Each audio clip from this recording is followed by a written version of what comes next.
You're listening to The Analog Dungeon, a podcast where I present a dungeon module or pre-printed adventure from the storied history of Dungeons & Dragons to my friend, and we, make jokes about it.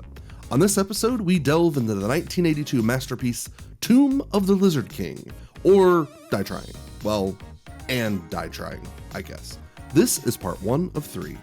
Editor's note, we recorded this part and a section of part 2 before we really decided on a recording platform, so if you notice a slight dip in quality, you're not crazy, but it does get better. It's only temporary. Enjoy!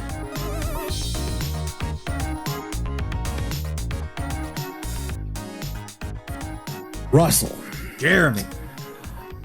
I have a treat for you today. Ooh, I like treats.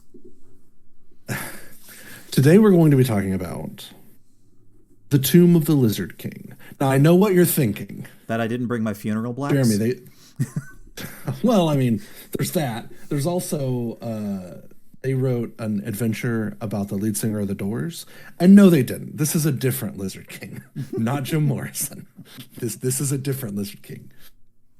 People do not put, to my knowledge, it doesn't say this in the module, people do not go to his grave in Paris and put like cigarettes and drugs on it like they do with Jim Morrison. To be fair, it is Paris. You know, it's not necessarily something that couldn't happen.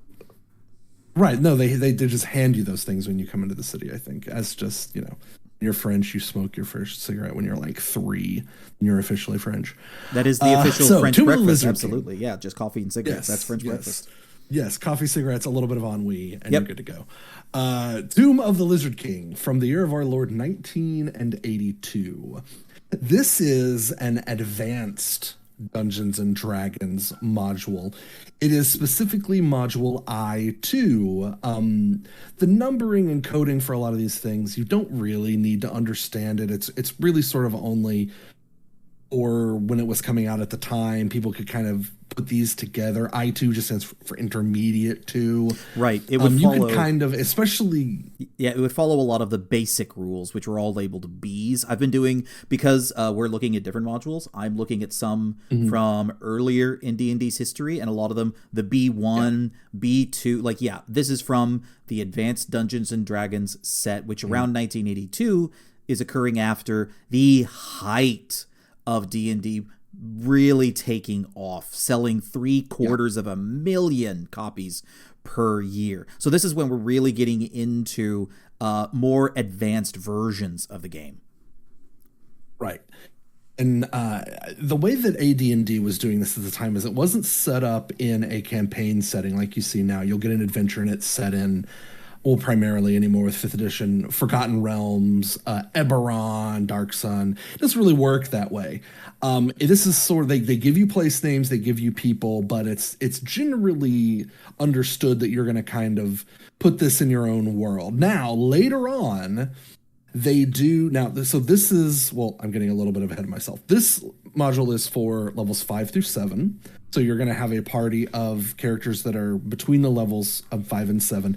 And later it actually does say don't go above 7, at least for your cleric, or because apparently having a level 8 cleric means you can just breeze through this thing. Yeah. A little spoiler alert, I don't think you really have to worry about that. I mean, if we know anything about early Dungeons and Dragons, it is that if you have a 5th level character ready to take on a new challenging adventure, like what have you been doing that's so awesome and successful in your life? Because you've lived through some of the most horrific, like this guy is the, 8th son out of 12 children that lived through the plague years in medieval society. This guy's ready for the upper echelons of dungeoning and dragoning. Right. He wakes up and eats nails for breakfast. He cannot be stopped. Though, keep that in mind as we go through this first part, because I want you to keep that in mind when we get to a little bit. So this was written by a man whose name I feel like should be more well known, if only for this module, because let me tell you, spoiler alert, this is a banger. This is so much fun.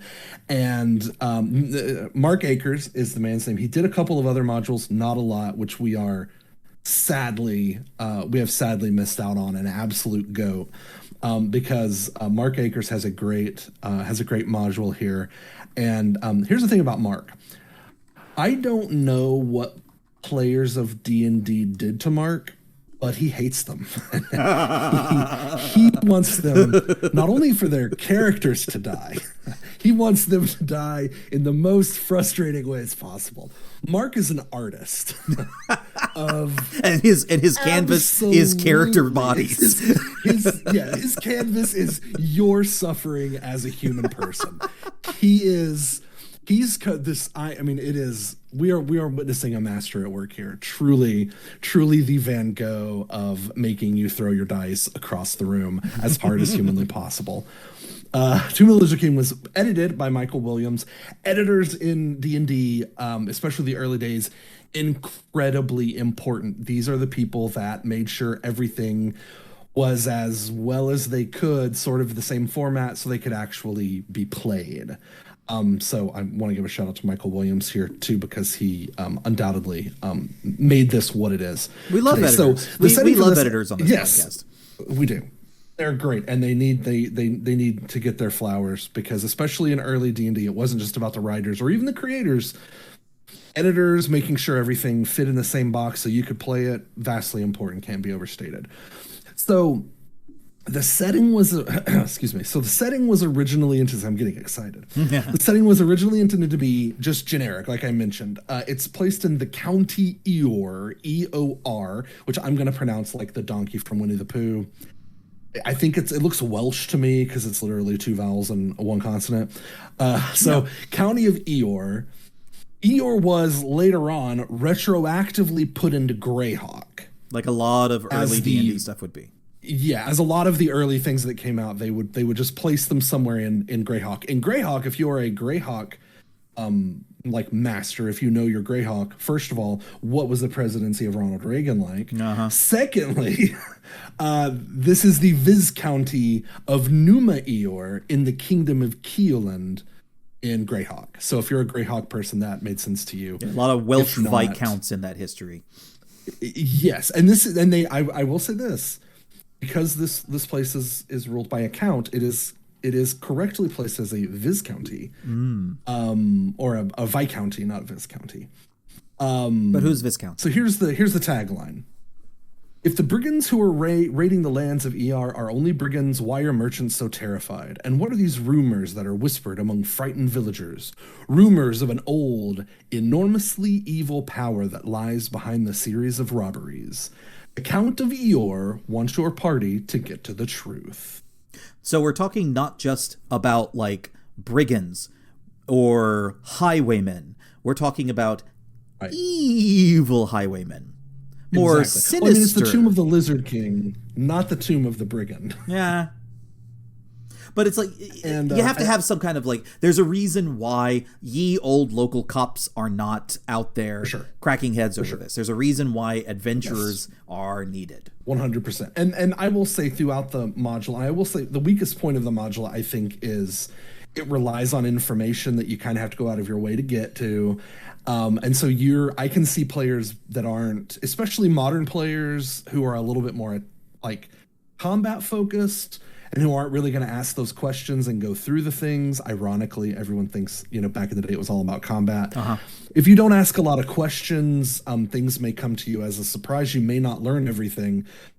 But again, it's not a spoiler alert if the name of the module is Tomb of the Lizard King. There's probably a lizard of some level of royalty involved, right? And that kind of follows with spoiler alert. There is, yeah, and that kind of follows with something that I have found whenever I have been DMing for people whose parents played Dungeons and Dragons back in the day. Mm-hmm. I'll have people who show up and they say like, yeah, my mom was watching us play and she's just kind of shaking her head like, you aren't even asking if there's anything on the ceiling when you walk into the room. You're not asking like is the floor level. You're not asking, you're looking at like, you're just walking in and you're expecting the DM to be able to just tell you. No, like you guys would be dead in a can if it were back in my day. Right. You're going to wait. There's an empty room. You're going to walk right into the empty room. What the fuck is wrong with you? You can't just go walking into empty rooms. Boy, you think you're not getting a lot done in your games today. Oh, yeah, no. Break out the microscope. Yeah, there's a reason why. And frankly, you need to. You will learn. You're about to learn today. There's a reason why it's called a dungeon crawl, and not a dungeon jog or even a dungeon brisk walk. Michael Akers is about to teach you today why you always question everything. So, so before we get into this, there is what is called a special warning.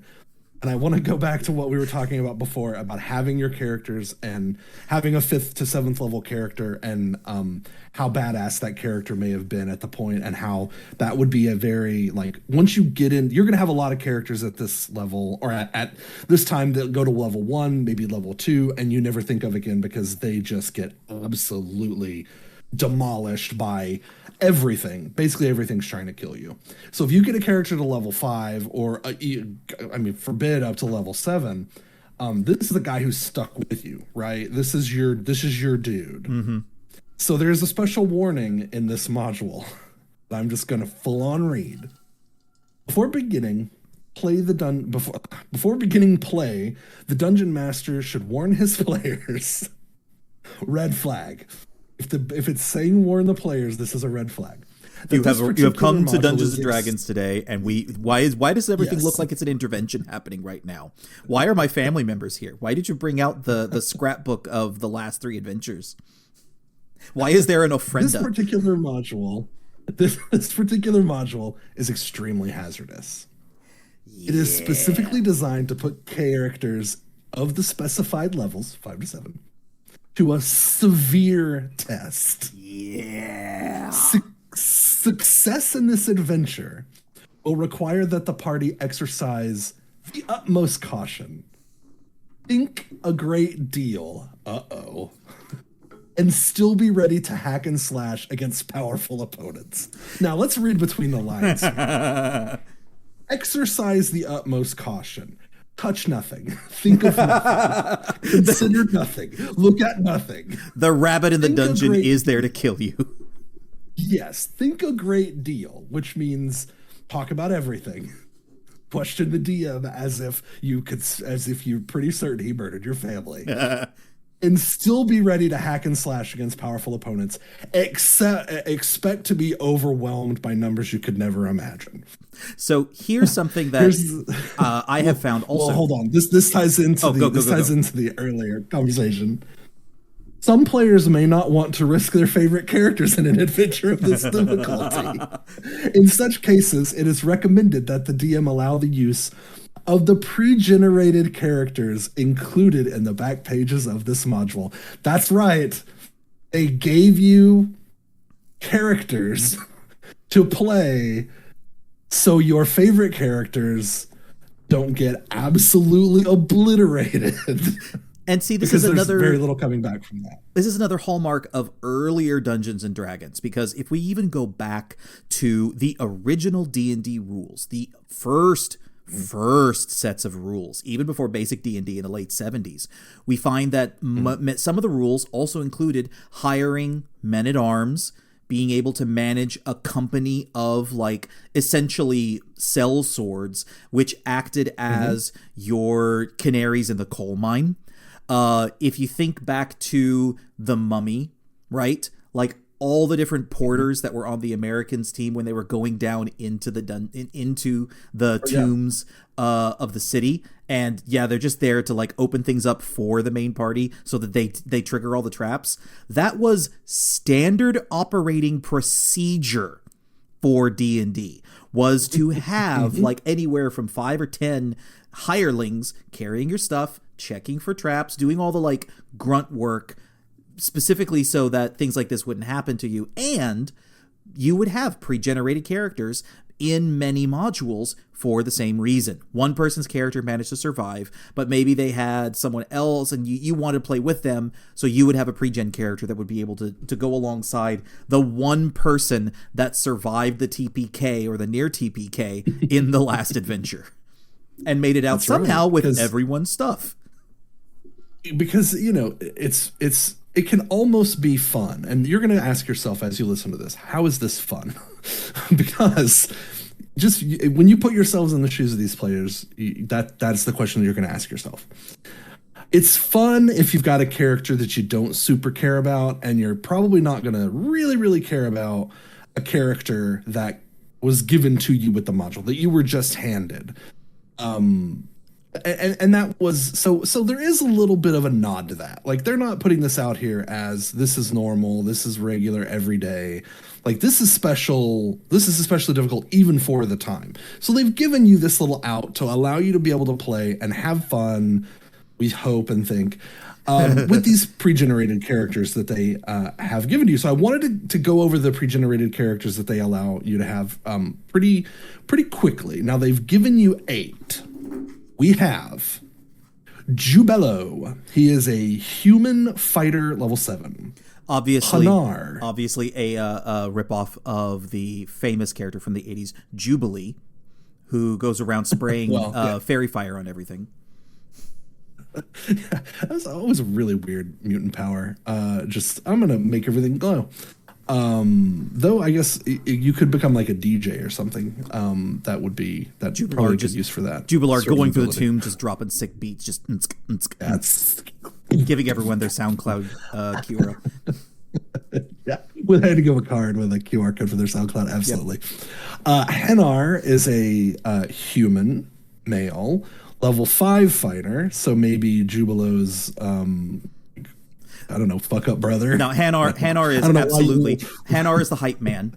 Hanar is 100% there. Like, they know one spell as a cantrip. That's Arcane Mark, and the Arcane Mark is the QR code.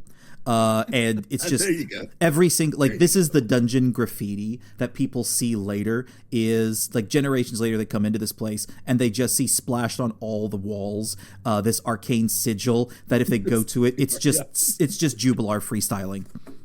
So why do we go through this whole... Well, yo, my man Jubilar, you got to see this, you got to hear this, it's terrible, and I will never use this voice again because it is bad. Don't ever let me do this again. We're rocking the Tomb of the Lizard King today, baby! Next, we have Azure. She, a lady, is a female human cleric 7.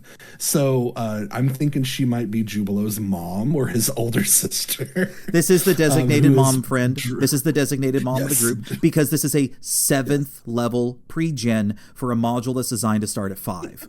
This is the person that's there just keeping all the adventurers in line. They have leashes on the more antsy ones so they don't go running off and triggering traps. They have everyone's like emergency information on a piece of parchment. They've got water. Yep. They've got Cheerios in a little baggie for everybody. Absolutely. The druid that they're kind of seeing on the side back in the tavern is giving them good berries. Sure, yeah. Anselm, great name. Male. Human male, cleric 6. So Azure's like maybe. I would say brother. Like this is Azure's brother. Anselm and Azure, right? Anselm clearly the. Yeah. Anselm is the fuck up. Anselm is the guy who is like he's got little brother energy. Yeah, he's got little brother energy, despite the fact that he's and Azure are the same age. Maris is a female, an elf. She is a fighter 5 magic user 7. So. The way that works is she's level 7 as a but she has 5 levels of fighter and 2 levels of magic user, I think. So our first non-human character, an elf. This is definitely someone who is like possibly bankrolling the whole party. She's the heiress. She's the hot girl. Yeah, they are. She did the fighter school, but was able to go into magic user kind of later on when she got bored of it. Yep. This is an influencer. They're very much an influencer. Yes. They find Jubilar completely off-putting and unprofessional. Erlo is a male half elf, cleric 5, magic user 5. Which, well, I don't know. Maybe they just have that. I don't know how the levels entirely work. Yeah, and in second edition D&D, I'm gonna put my bias on blast right now. In second edition D&D, you are better off if you know nothing about how the systems work. I'm gonna say it right now. The more I played, because it was my first system that I played, the more I played AD&D, the more I was just like, why are things this way? And when third edition came out, I said, this is what I thought everything was supposed to be like. Thaco, you want high numbers to hit low numbers? Miss me with that minus 10 Thaco. There's a lot of that. So Urlo is a half elf, and the way you know that it's half is for some reason in this, they use an omega symbol to mean half. So it literally says omega with an E next to it, which is half elf. Interesting. Took me a while to figure that out, I'll be honest. Urlo definitely is the business manager for Maris. They're the Hanar equivalent, but they are actually like, effective what they do. Someone who's carrying around a clipboard most of the time. Right. I'm thinking big gifted kid ensures that Maris doesn't get herself into trouble with the law or with mortality. Right, cleric 5, magic user 5. This was a gifted and talented kid who couldn't pick one path and instead did really well in both of them. But because they didn't specialize, they're now stuck being the underling for the rest of their life, which is really sucks when the rest of your life is several centuries long. Yes. Then we've got AR, male human magic user 7. So we have a nerd. Big old nerd alert. AR is definitely sort of the hang-on, the kid that does everybody's homework. This is that's for AR. Is it initials? No, it's AYAR. AR. Wow. Yeah. Wow. And for a human male, that's lots of insulting nicknames can come out of it. Yeah. Can come out of that name. Hey, assault rifle, get over here. And he's just an asthmatic 4 foot tall, Actually, among the shortest people in the thing, so you're not too terribly far off. Nailed it.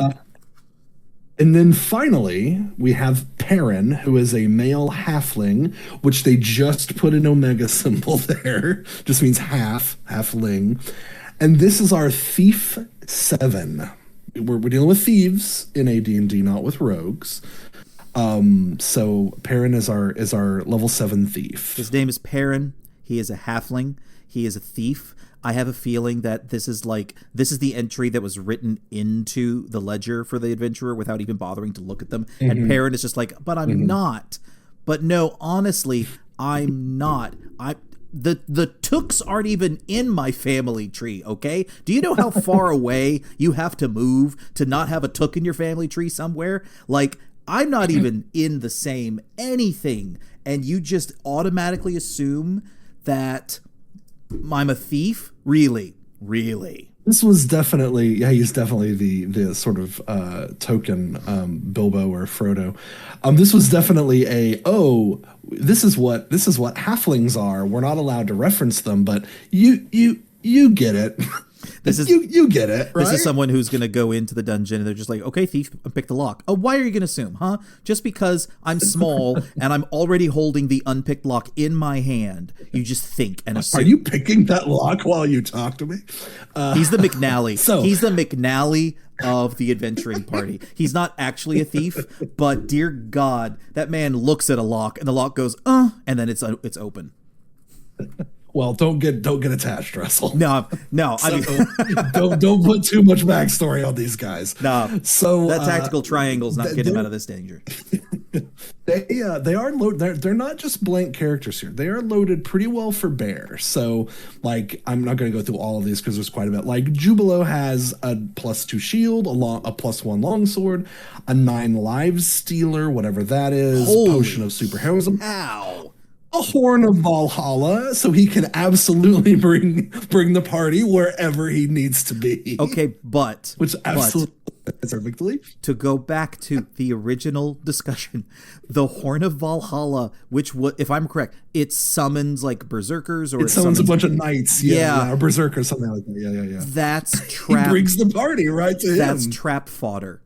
Though they're not designed, they are designed to run into a large room, and the one who doesn't die, okay, that's the path that we walk across. Though that horn is not designed, it will not be used in a way that is like, in our hour of need, Jubilar raises the horn, and quit playing that. No one cares. No one cares about your horn intro to your song. Play the goddamn magic item the way it's meant to be played already. We need to get through this trap. We are assuming that they're not going to be beset upon by several dozen enemies at any point. So maybe just assume that. Open door, 4 orcs inside. Blows horn, shuts door, refuses to explain. Erlo has a phylactery of faithfulness, a potion of extra healing. Okay. A +2 mace and 1 piece of incense of meditation. All of which clearly belong to Maris, and he's just holding on to them. Yes, I have no idea where this incense of meditation came from. They all carry the same like family branding as Maris's family. Yeah, that well, we're getting real deep into it now. Maris being the Nepo elf in the party is Nepo elf. Yes, she's the pet Nepo baby.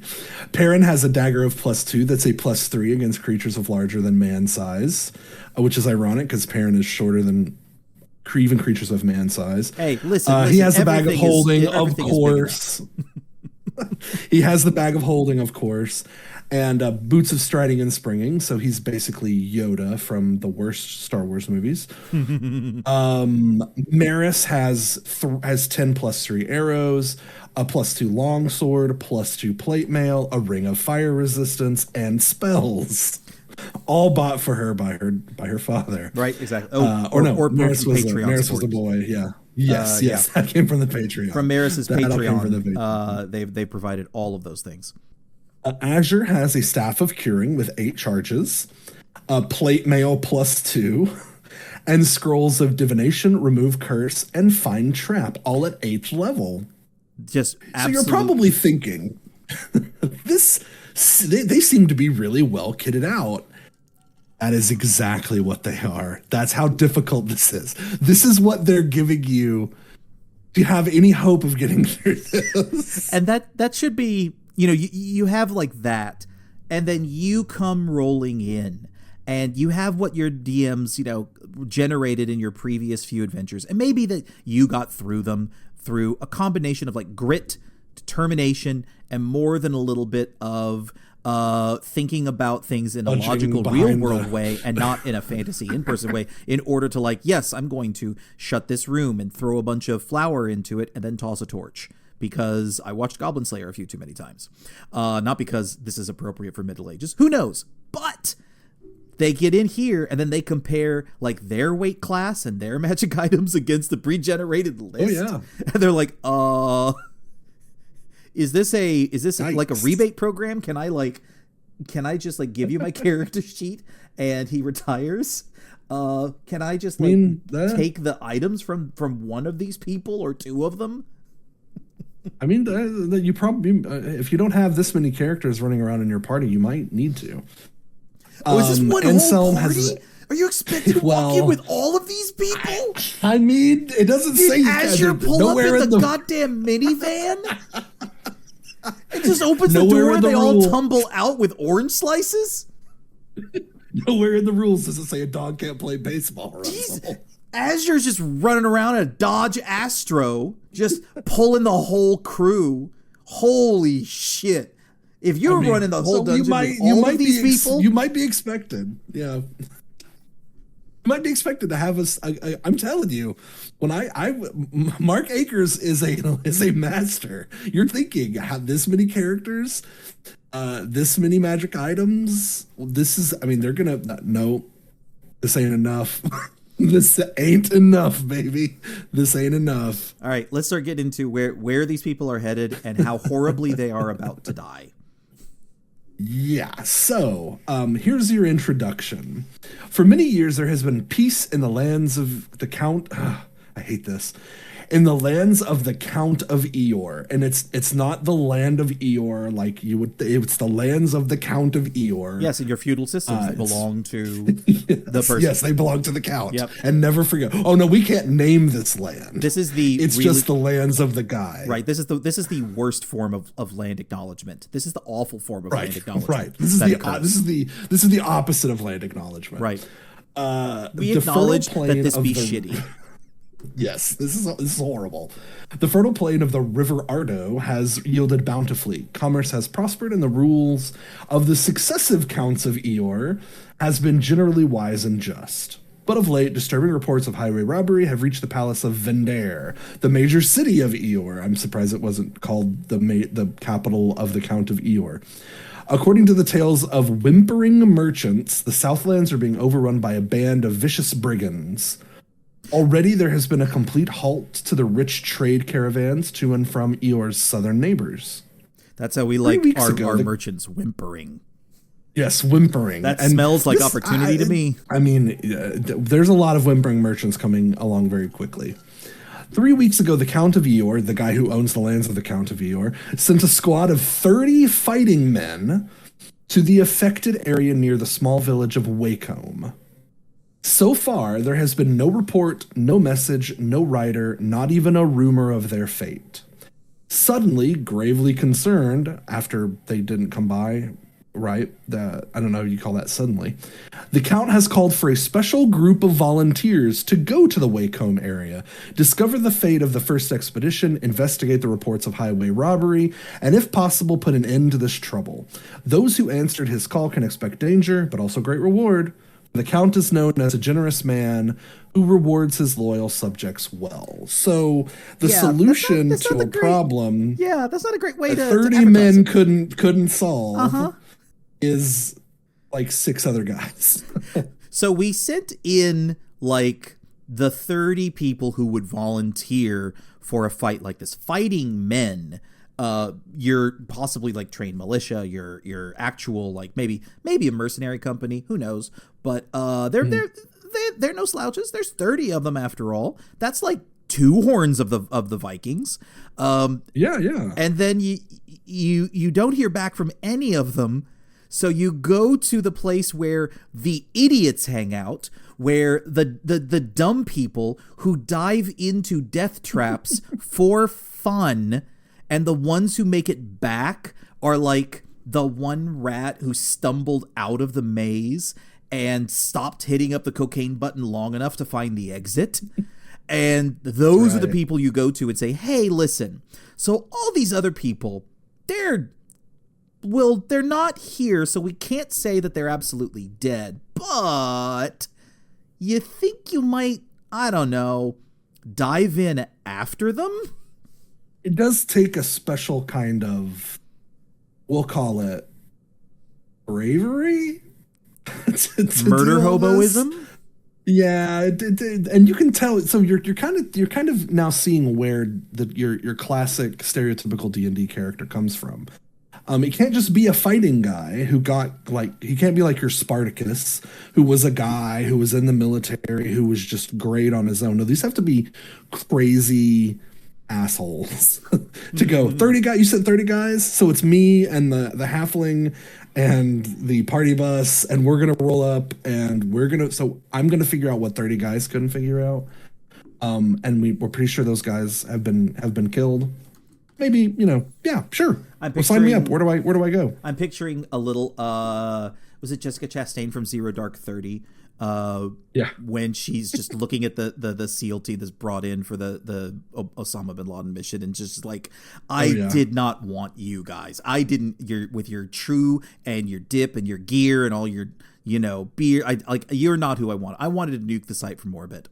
It's like, clearly there are no actual magic casters in the counts of Eeyore. Otherwise, that would be them. They'd be like, I just wanted to fireball the whole region. But no, they sent me to bring in fireball it from space. Just fireball it from space and hope that takes care of everything. Exactly. So you start off at a private meeting. The Count, your party responds. And you learn, your party learns, brigands usually manage to accumulate a good deal of treasure, and they're usually not particularly tough to handle. This is your everyday run-of-the-mill, sawdust-on-the-floor brigands. These brigands, however, may be tougher than usual, for as you sit waiting outside the Count's audience chamber, you see a succession of seasoned fighters enter full of enthusiasm, only to leave shortly with looks of disappointment and fear. I mean, how many different ways can we tell people you're fucked if yes, you do please this? Don't do this. You're done. You're done here. Mark Akers is nothing if not willing to set this up for you. So he told you, he's warned you multiple times. So then you enter, you see the 5th Count of Eeyore. His name is, in classic D&D fashion, John. The Count of Eeyore, holder of the titles, I dub thee John. My name is John. Yeah, the Count of Eor's name is John Brunnis, which sounds like a guy you would buy a used car from. He is standing behind him. He's on his throne. Standing behind him, resplendent in his robes of bright yellow and blue, is Jorlon, good D&D name, the High Priest of Vendare, a man who commands a large following among the men of Eor. He has a wand. He's waving it around. So the party talks to the Count, right? It gives you all of the information that we sort of just gave you and tells you what's been going on. Yeah, these brigands, we sent 30 dudes. They left, blah, blah, blah, blah, blah.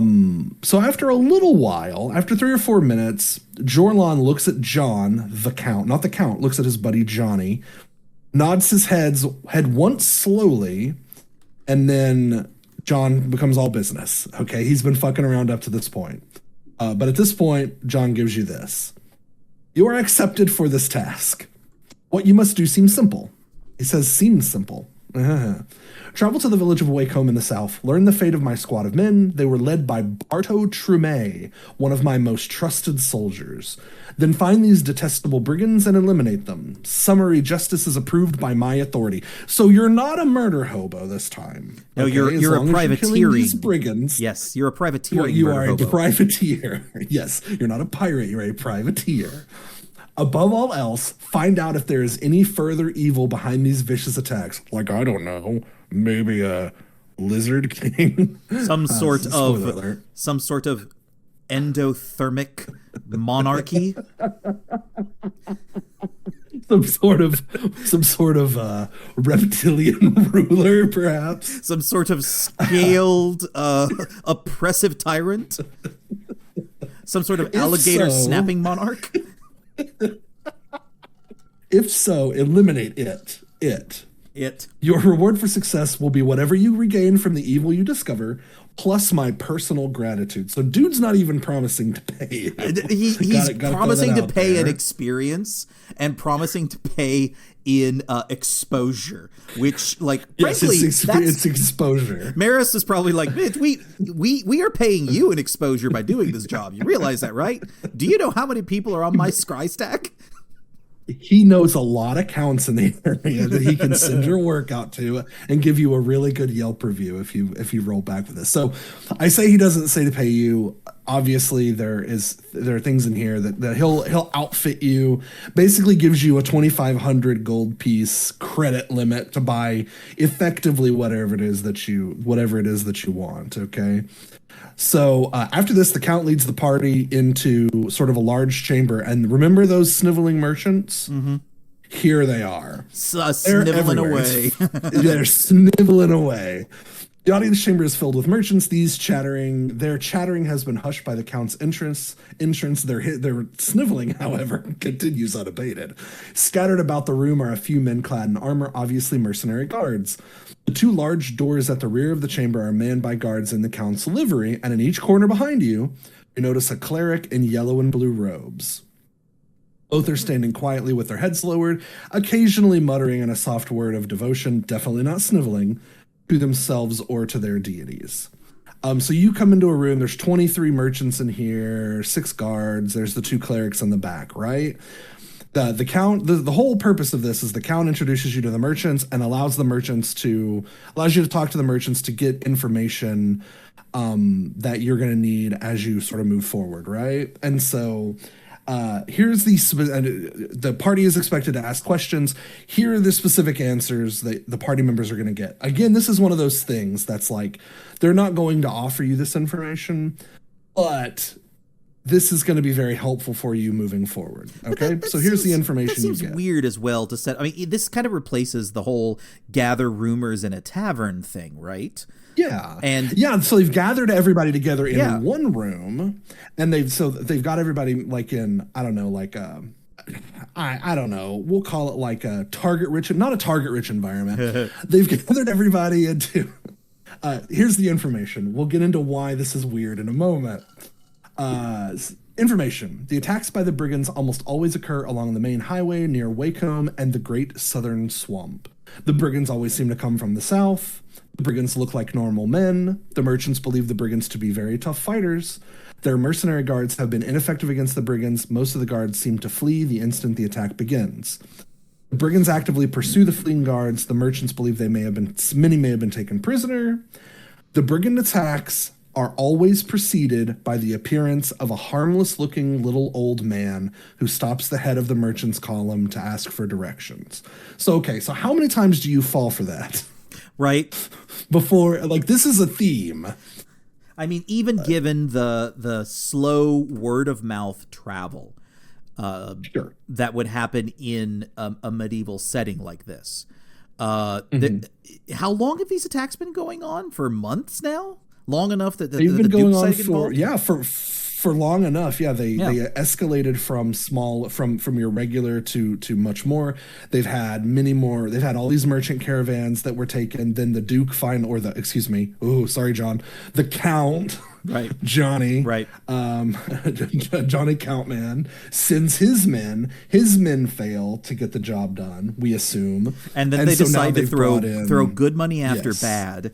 To kid out a group of dangerous, crazed, insane people, which adventurers are, and just turn them loose and say, kill anyone you want that looks suspicious. You guys figure this out. Right? Yeah, and by order of the Count, kill anyone who you think is a brigand or maybe behind the quote-unquote greater evil in this. I mean, you can kill anybody you want. That baby, maybe, I don't know, looks like an evil baby to me. Check him for tattoos. He could be a brigand. So you're in here, you're asking these questions. You're doing the thing. Now, behind the scenes, there is something going on. One of our magic characters may get a role and may get the feeling privately. The DM would come in and give them a little private message, a little Matt Mercer whisper in the ear, that you feel like you're being watched. And not by this might not happen. Not by the Bless Your Heart Brigade in the background. Right. Well, I mean, who knows? But that may happen. So this is going to be a little bit of a running theme through this. Is maybe you feel like you're being watched, right? So these are the magic characters specifically that are getting this information. They would, yes, potentially. That sounds a little opposite of the Eye of Thundara. That sounds a little bit like scrying might be happening. I mean, that is a thing that you may know about if you're a magic user. Yeah. So you're focused on the merchants. You're doing your thing. Who are you not focused on, Russell? Let's deconstruct this. Who are you not focused on? I mean, I would imagine the clerics in the background with their heads down are one. Yeah. So while you're not focused on them, unless you as Russell you're a seasoned AD&D player, and you're like, you know what? I don't trust a man of the cloth. Look of those. I don't trust a man of the cloth holy men any further than I can throw them with a trebuchet. Vicious atheist Russell Jones. Absolutely assuming systems of control are built to control. Okay, it doesn't matter their origin; they are intended to control. While everyone else is talking to the merchants, Russell, whose character I guess is just Russell's name spelled backwards, which is the way you did it back then. Me and Perrin, we know what's up. We know how to question the systems that have oppressed all different kinds of people within the setting. And the church, you don't think that the church of some random person who doesn't even understand color theory? Yellow robes? You kidding me? No. Yeah. Clocked and loaded. So you would then notice, unless you're busy like changing your Slayer CD in your Walkman. After a few minutes, one of the clerics leaves and is replaced by another from outside the room. This is a scheduled routine relief. Johnny and Jorlan, our buddy the Count, and his best friend / the head of their church, takes no notice of it. The replacement cleric is dressed identically to the first one, and he behaves in exactly the same way. So clearly, Perrin is just gonna like murder this guy for thinking he's doppelganger, and just look up and like, what? You said summary judgment. You didn't say where it started. So yeah. So two people are not going to be caught unaware as as they're chanting. The third time, the chant slightly changes. The chant becomes, "O great power of evil, destroy now thine enemies." The DM is then instructed to count to 5 out loud. Now, this is a thing that happened in D&D where occasionally a DM would just start counting, and you as a player would have to say what you're doing. So you have until 5 to figure out a thing to do. So as the DM, I start counting after saying to just you and your buddy the thief, apparently, "O great power of evil, destroy now thine enemies," and then I start counting. Perrin is 100% stabbing this guy in the throat. So Perrin's going for the guy. 100. We know that. He's locked. Hand was already in someone's pocket. So, yeah. So at the end of 5, any characters that are still within 10 feet of the count's table is engulfed in flame. If you save versus the spell, though, if you save, you take 3 to 24 points of damage. If you fail your save, you suffer the full 6 to 48 points of damage. So I want to pop back real quickly to our pre-gen characters and tell you how many hit points they have. I meant to do this earlier, and I completely forgot. Number of hit points. Jubilo, who is a fighter, has 42 hit points. Hanar, who is also a fighter, has 27 hit points. Hanar really is the fuck up.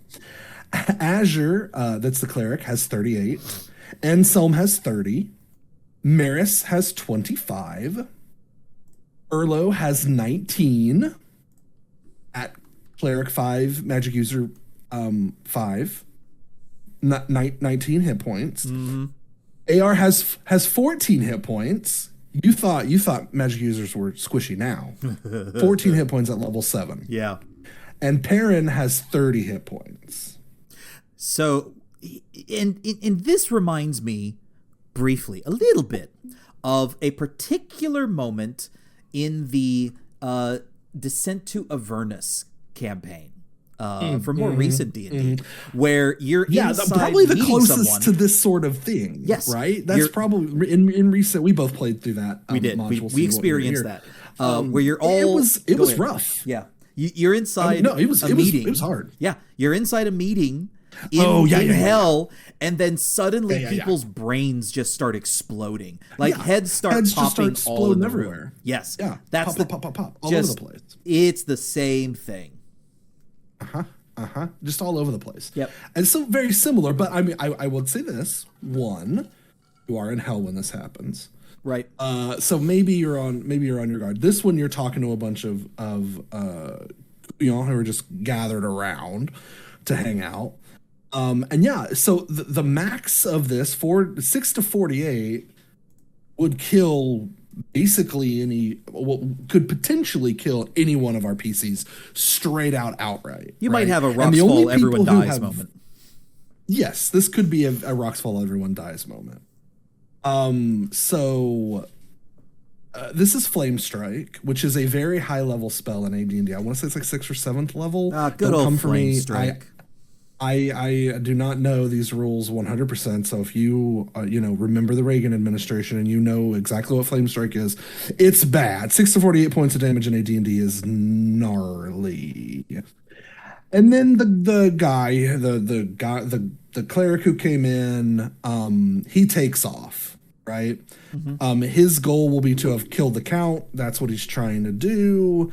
And effectively, the players are going to go after the guy, but he's going to get away. It literally says in here, important this guy gets away. So some cleric guy, just dropped a Flame Strike, just dropped a big old turd in the punch bowl and ran away. Just FedExed himself right out the window, was caught by Jarnathan, and flies off, likely in the direction of the smoke. Gone. Yeah. He's outsy. Yep. Player characters look for what window he jumped out of. The only thing they see is a cart of hay at the bottom. And where could they have gone? He's never to be seen again. Right. So this could very well kill the Count and Jorlan. Okay. NPCs don't get a pass. Let me rephrase that. NPCs don't get a pass. They just straight up murk. In this case, they do. They do make their save no matter what. That way they don't die, and there's a good reason for that. One, if John dies, who's going to pay? Why would the characters do their thing? Yeah. Right. Well, we would just leave. And then there's a reason why Jorlan has to stay alive as well, because you're about to get your one and only, kind of like the Family Guy Spider-Man. Everyone gets one Spider-Man rescue. In this module, everyone gets one Jorlan, the High Priest of blah blah blah rescue. So after the attack, the Count urges the party to make all speed on their mission. He now fears the worst. It's taken up to this point. He now fears the worst. And that quick, decisive action is vitally important. Now, mind you, there are probably, because there were 20 plus merchants in this room, right? Most of those guys are dead now.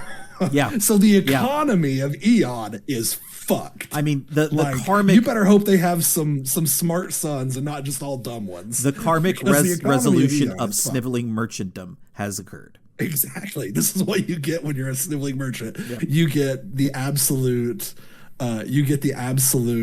hammer of fiery vengeance put upon you.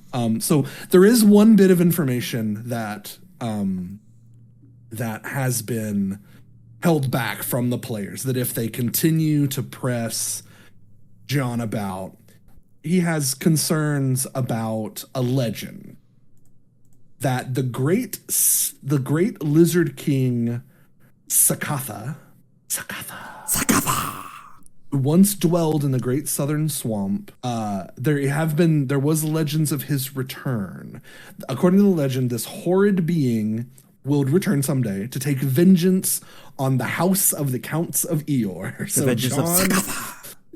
Yeah, the vengeance of Sakatha. Trademark so now required to be said that way. Yes, you have to say that Sakatha may only ever be pronounced as Sakatha. So now you're on your way to Wacombe, right? So there is a highway and there are maps, and it works out pretty nicely. And this is where we run into our favorite game mechanic that you do not see nearly enough in D&D these days, in my opinion. That is the good old random encounter. That's right. We have a good random encounter table here. As you make your journey to Wacombe, now how fast are we moving here? Because a little bit of math is required. The rate of travel on the highway is 40 miles per day, which is 8 hexes, because we're using hex maps, for a party on horses, or half that for a party on foot. Now, I already did the math for you. Mm-hmm. And it's going to take 20-ish days to get to half of that. So you're going to have 10 days, and then you're going to stop somewhere specific where something else is going to happen. You've got 10 days to get to sort of the end there. So you got 10 days. Mm-hmm. Per the manual, or what we're looking at here, there's a 1 in 12 chance that a check for a random encounter will occur, and there are 3 random encounter chances per day. So with your 10 days, that's 30 chances that you will hit a random encounter on the road between Johnny's Palace and where you're going to be ending up next. Mm-hmm. So you have the random encounter table, 1 through 10. Mm-hmm.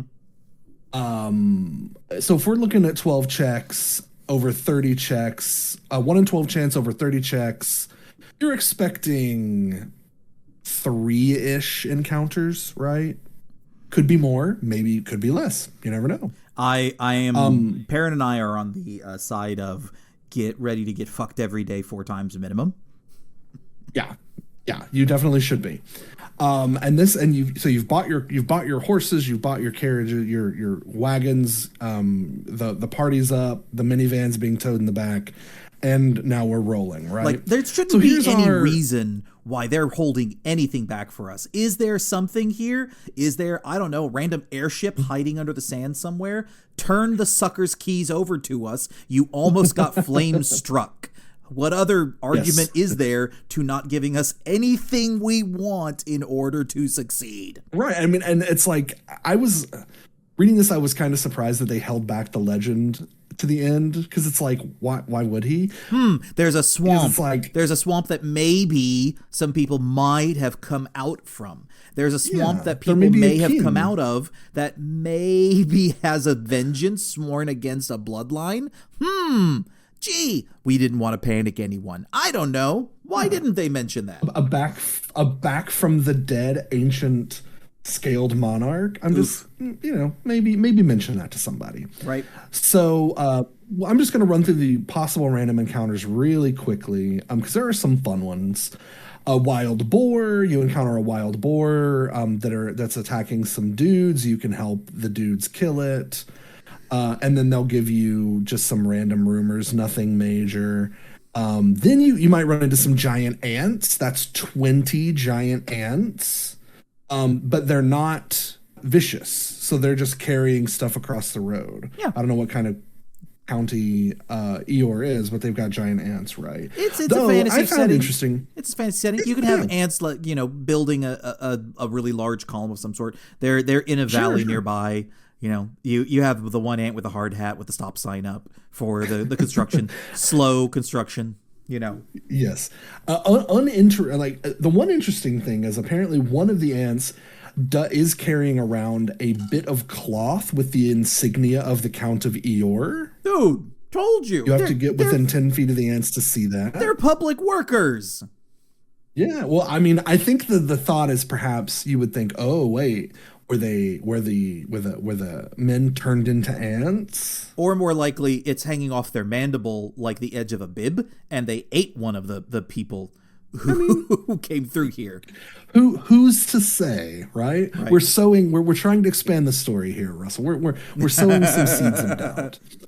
Then you have refugees. They don't really give you anything. They were attacked by brigands and ran. They hear wild tales of terrible things that come along at night. I think that's just par for the course for anybody that's called a refugee. We're random adventure people. We've heard something. We don't know what, but we'll conjecture on it. We'll certainly say that it's a horrible evil that shows us good God-fearing people for our God-fearingness. Right. Then there are stragglers. You actually run into some soldiers who don't give you a ton of information, just that they were suddenly they stopped to give directions to a little old man, and they were attacked by brigands hiding in the bushes near the road. That old song and dance. There we go. They fled. They will not aid the party. If compelled to serve, because you can compel them to serve, they will desert at the first opportunity. So all these are normal. These are okay. These are fine. Then there's 3 hill giants. It's hard for me not to go through like a random encounter and not want to just sprinkle giants in. Sure. Just like paprika on top of it. Yeah, exactly. What are hill giants if not the paprika of D&D? Right. They're the seasoning to your overall adventuring experience. You don't want bland chicken. You want chicken. You want chicken that's spiced with things that can throw giant boulders at your party. You hill giant both sides of your encounter because you want the entire thing to be flavored.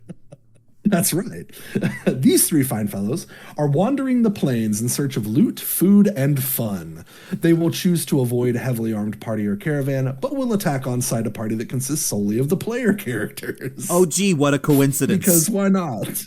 What do you feel like today? About the activity. I feel kind of partial to messing around with, I don't know, maybe a party of 5 to 8 miscreants, carrying quite obviously powerful magical items, driving around in a Dodge Astro that may or may not be loaded for bear.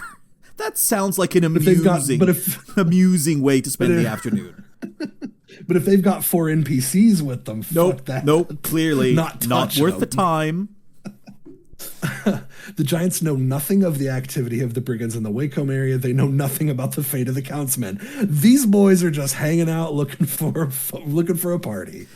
They are the Dukes of Hazzard. They are the actual Dukes of Hazzard. It's just like, we don't know nothing about nothing, fellas. We're just here trying to be, just having a good old time here.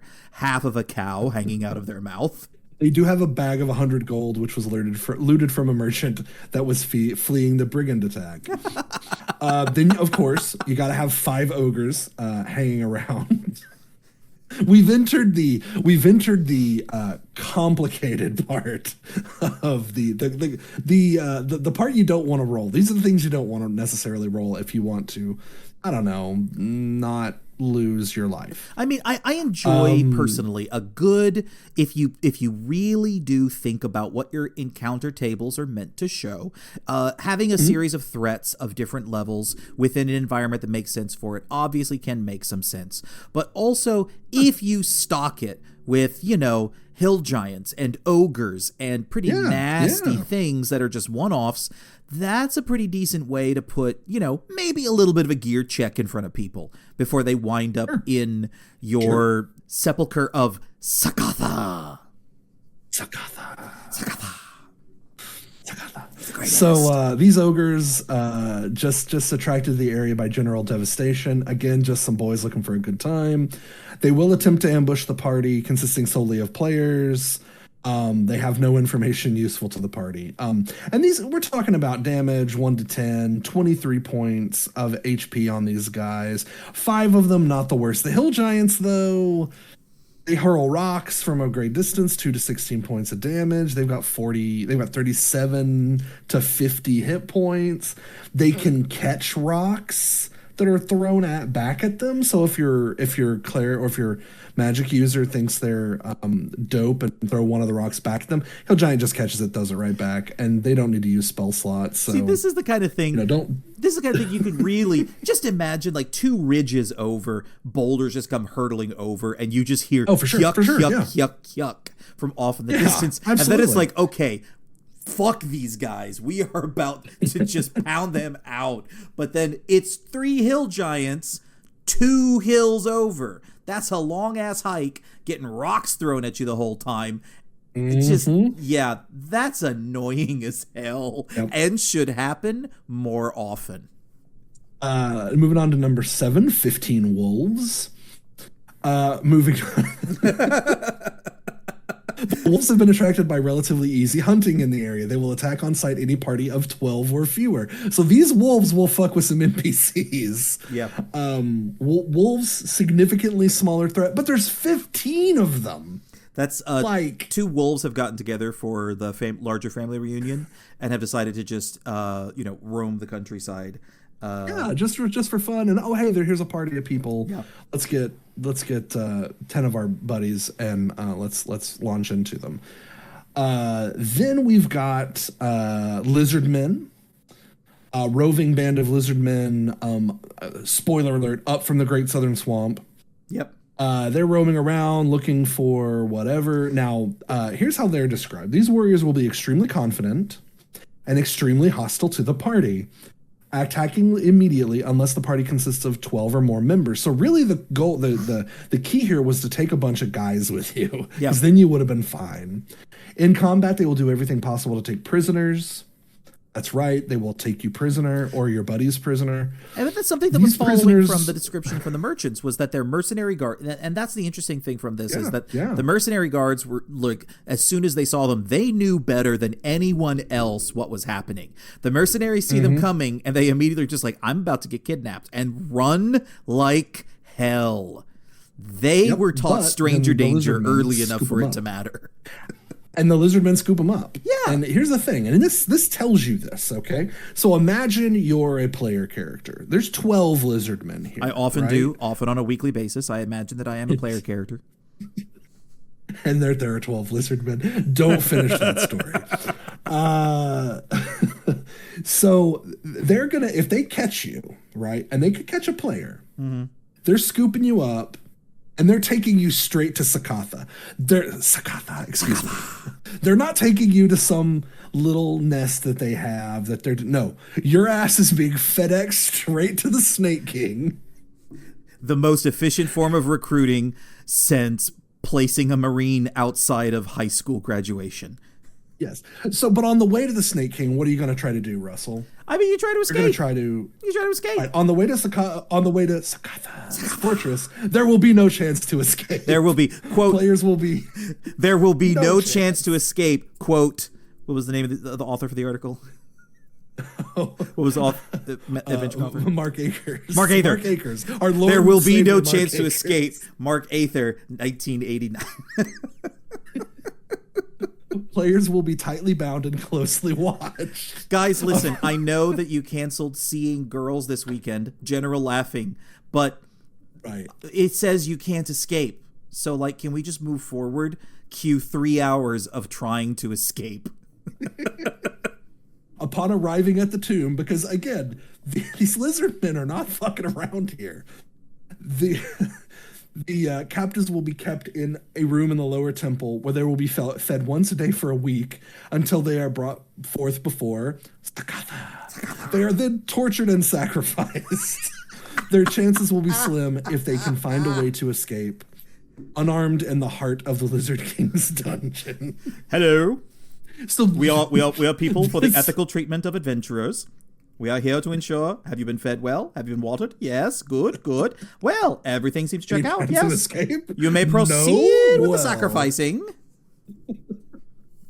We've done our part. Your player character may just be straight up jacked. Because again, also important to note, healing in AD&D.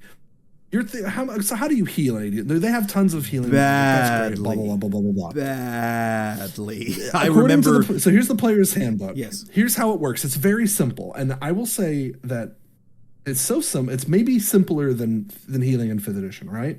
Easy to remember. There are numerous ways to restore lost hit points. The most mundane is by resting and allowing time to do the job, like you do. Take a breather, gain some hit points back. So for each day of rest, 1 hit point of damage is restored. Yep. After 30 game days have passed, that's right, you can rest for a month. Hit points then accrue at a rate of 15 per day. Because you're on extended bed rest, yes. Because you're on extended bed rest.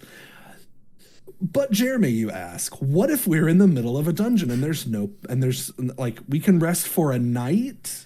But Jeremy, this dungeon is charging me by the night. They're not charging me by the 30 days. Right.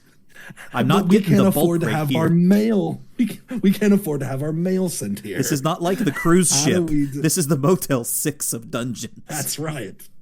So if you're on extended bed rest and you can out, you're probably not gonna have to rest for, if you have clerics. God forbid you don't have. You have to have clerics, right? God forbid you don't have multiple clerics. I mean, we tried to leave home without Asia last time, but Mom literally has us all air tagged. No, so yeah, that's right. has them all on leashes.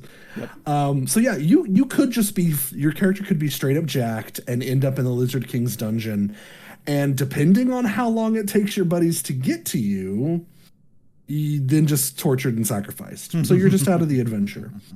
Fun. And that happened. The very first character that I played in AD&D, back old 15-year-old in a Boy Scout staff tent at Camp Orr in North Arkansas.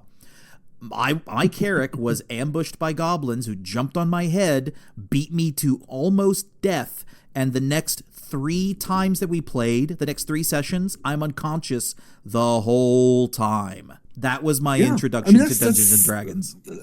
Now imagine you go, oh, my character's super strong, my character that I love, and I'm just going to take that character instead of one of these pre-generated chumps, and guess who just got sacrificed by the Lizard King a week after sitting there doing absolutely nothing. Yep. Your dude. So the next that's only one possible random encounter. The next random encounter, you can run into some clerics that are dressed in yellow and blue robes of the same sect of Jorlon. Immediately suspicious. But turns out normal clerics, they give you a little bit of information. They've been near Wakehome. There's a rumor that there are Count soldiers were attacked and either killed or scattered by brigands. Superstitious stories are circulating among the peasants. Tales of horrible flying things that come in the night and carry people away. Other stories tell of sinister power in the Great Swamp. That's just the worst of all. That's just the chupacabra. It's chupacabra season is what it is. Yeah. Yeah, and every season the chupacabra comes out. If you weren't so goat-coded, it wouldn't be a problem. Worst of all, from the cleric's point of view, so you know this is about to be some bullshit, there are vague stories of demon worship among some of the peasants. No. Not demon worship. Not demon worshiping. Emperor portend. Abject murder, being slaughtered and heads left on spikes. That we don't believe in that. This is when we find out that people in the swamp worshiping demons we don't believe in. This is when we find out where that the real problem lies. Azure is actually an imported character from the Warhammer universe. Oh yeah. And it's just like eyes go red, doom music starts, Azure puts down the mask and is like, it's time to serve the Emperor. Get your asses up. We're heading to the swamp. So yeah, vague stories of demon worship, the real threat here. Thank you, the 80s. I heard reasons for justified summary execution. Spare no mercy to the heretic. Many of the peasants are becoming terrified at brigand raids, as you might expect. Several have already left their lands and possessions. The cleric themselves do not believe most of these superstitious tales. I feel many of them are usual types of rumors that spread when the trouble is in the area. And the final possible random encounter is an old man in tattered clothing will approach the party using the main road. There he is. He will ask for directions to Vidaire, saying that he is trying to find some relatives who fled Wakehome. Hey, Jeremy. Yeah. Please. You said you had a treat for me. Here's the treat. Please tell me that there is a parenthetical note for the DMs that says, this person really is an old man. His story is absolutely true. And there should be nothing to indicate otherwise to the player. Russell. That's ridiculous. Come on. Who would write an adventure, set up the old man hook, and then give you the obvious old man on the same road asking the same question? We've answered that question multiple times. Mark Akers would do that. Mark Akers did. This old man is completely harmless. Yes! He has no treasure or information. Yes! Decoy old man, baby. Hell yes! You can't beat the allegations. You gotta have a decoy old man. I mean, come on. That table is cocked, loaded, and ready to rock. Come on. Mama Azure is blasting out the battle hymns. Old man, do you know where the Emperor protects? And he's just dead. Just in one swing. So yes, put yourself in the player's shoes. You have been given the most obvious of obvious triggers. An old man on the road asking for directions. What does he throw at you? An old man does he throw on hands? The road asking directions who's just an old man. Oh, you know what? This is decoy old man. Mark Akers, legend. I've been fully converted. I've been fully converted to the Church of Mark Akers. Absolute amazing. Could not ask for more. 10 out of 10. So after your 10 days, you reach what is kind of the middle point on the road, and it's the Robin's Breast Inn. Your party, whatever it looks like now, minus after. Let's see. I don't know. I'm going to say Jubilar and Hanar, like kidnapped by lizard people, straight up. Yes. Azure fully gone. Azure currently dragging the carcass of the old man behind her. Yes. As that old man is dead. As proof of their work to quell the fears of anyone who stops them. I think most of the NPCs were killed by the wild boar. Right. I think AR at this point might have just been taken as a snack by the hill giants. Oh yeah, just picked up and walked away, and nobody tried to stop them. No, like nobody tried to prevent AR from being taken. They had 2 hit points. They weren't going anywhere. Nope. So that leaves us you were with Perrin, Asher, Anselm, Maris, and Erlaw as the surviving party members at this point. And we haven't even gotten to the tomb. You're not even to the geographic feature wherein lies the tomb. Holy shit. Like, if you were trying to get to Denver, you're not even near the Rocky Mountains. No. We are well into like the 45-minute mark of Little Miss Sunshine by this point. Yes. The breakdowns on the side of the road have not even begun to happen. But now we have arrived at the Robin's Breast Inn.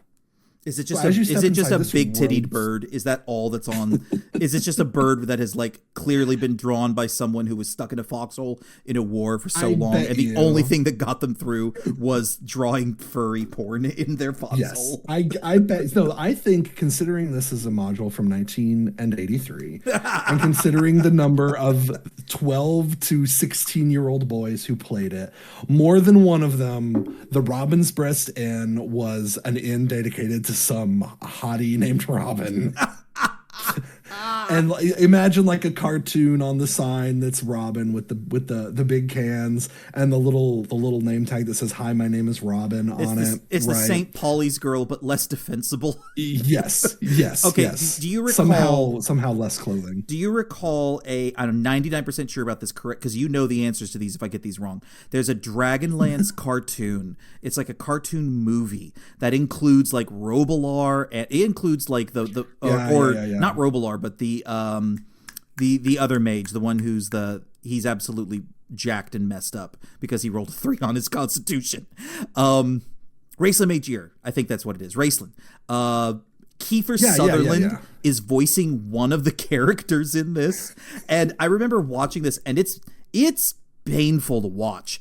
It is a classic cartoon, and in that I mean it feels like, I don't know how they got these people to voice what is a bad 80s Saturday morning cartoon. And there were good Saturday morning cartoons. As a connoisseur of Saturday morning 80s cartoons, there are some bangers out there. This is not one of them. There's a bit where they're inside of an inn after dealing with some monsters, and there's a wench walking to the table carrying drinks, and she's bouncing towards the table, and there's like swelling music playing, and Kiefer Sutherland's character is looking over towards her, and they cut back and forth between the same animation of her bouncing towards the table, of him looking at her as the camera kind of pushes in 3 times in a row. Get your money's worth. It just does get your money's worth. But it's like the exact same shot, and it's animated. It's like, guys, come on. Like, I get the bit, but you say that, but what they're thinking is we can use the same animation of some boobies bouncing 3 whole times and not have to reanimate it. That's definitely a VP you're not of TNA thinking call.